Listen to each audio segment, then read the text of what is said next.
We all play video games. And everybody has their favorite type of games, be it hack and slash, strategy, or suffering the game. So today, I'll be making my favorite abilities from my favorite video games. And first is Dark Souls 1 and 3. A fun game, most of the time.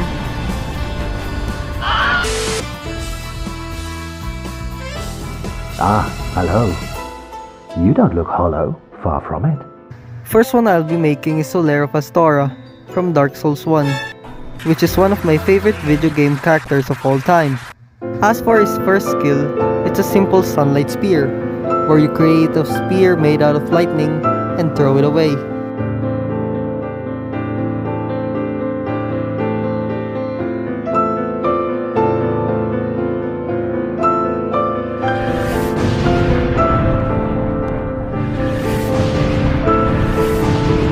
As for the charger skill, it is the Estus Flask, which is the basic healing item in every Dark Souls game. But this time, not only does it heal, but it also regenerates your charges. Now for the second skill, we will need Solaire's Sword. And fortunate enough, there are Dark Souls assets on the toolbox, although I am not so sure if these are stolen assets, and I don't even know if it's legal. After that, I made the most scuffed animations, and then borrowed the slash effect from the toolbox.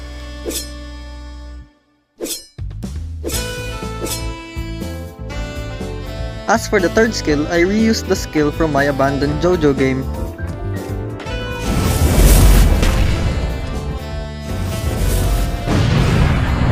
I mean, why would I make a new skill if it already exists on my other games?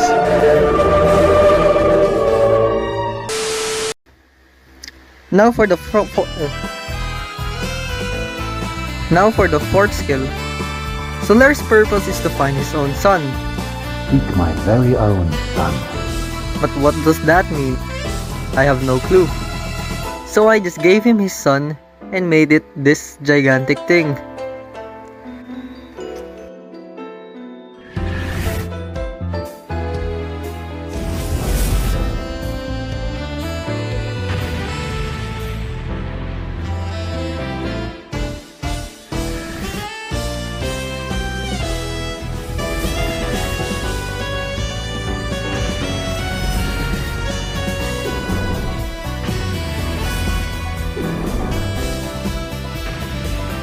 As for the dash, I changed the animation and make it look like Dark Souls' dodge roll, and obviously added iframes to it.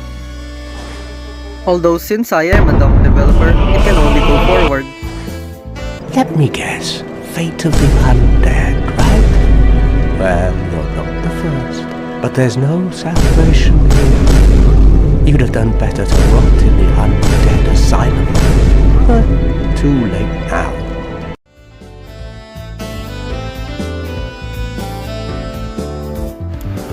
So to test this attribute's capabilities, I tested it on Necoart, and naturally, I died.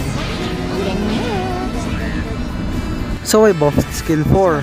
I gave it iframes, probably not a good idea, but who cares? Cause I still died.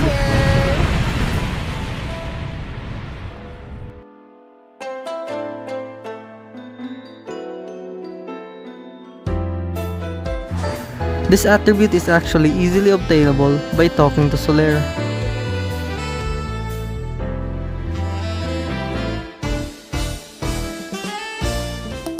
Now on to my childhood favorite game, Plants vs Zombies.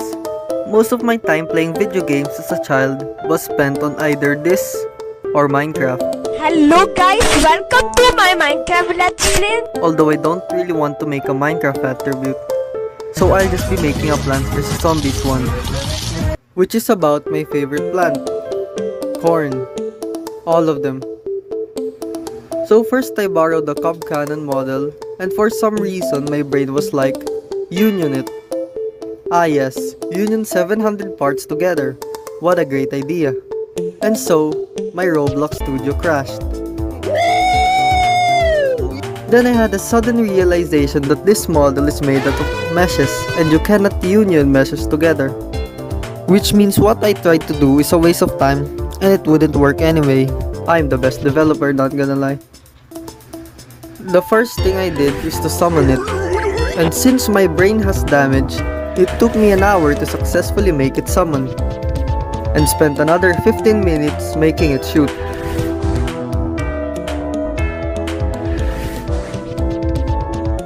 After finishing these, I added particles, a scuffed animation, and an explosion effect. Then we are done with the first skill.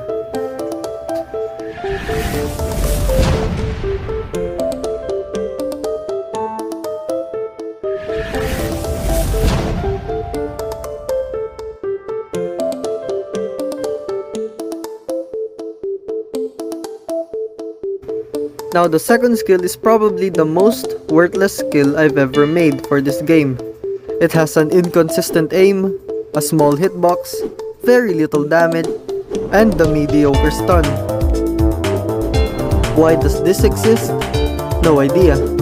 Also, since it's this bad, it doesn't consume any charges. As for the third skill, I made the corn gatling based from something probably not important. But anyway, machine gun go brr.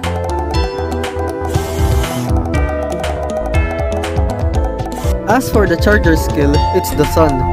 The sun go fall from the sky, gives charges to anyone who touches it, even the enemies.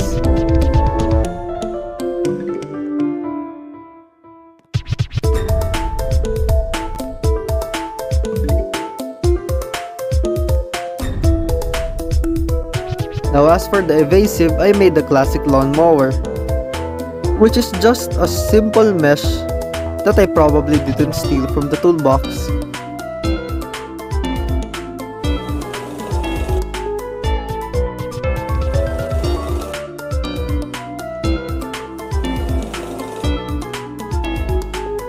And now lastly is skill 4, a giant corn thing. I don't really remember Plants vs Zombies having this, but it is what it is, I guess.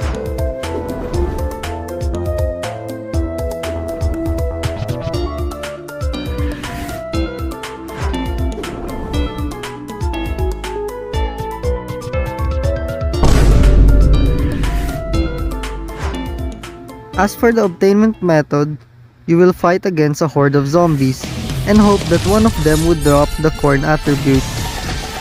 These zombies also has the moveset of the blood attribute, since I am too lazy to make a new one.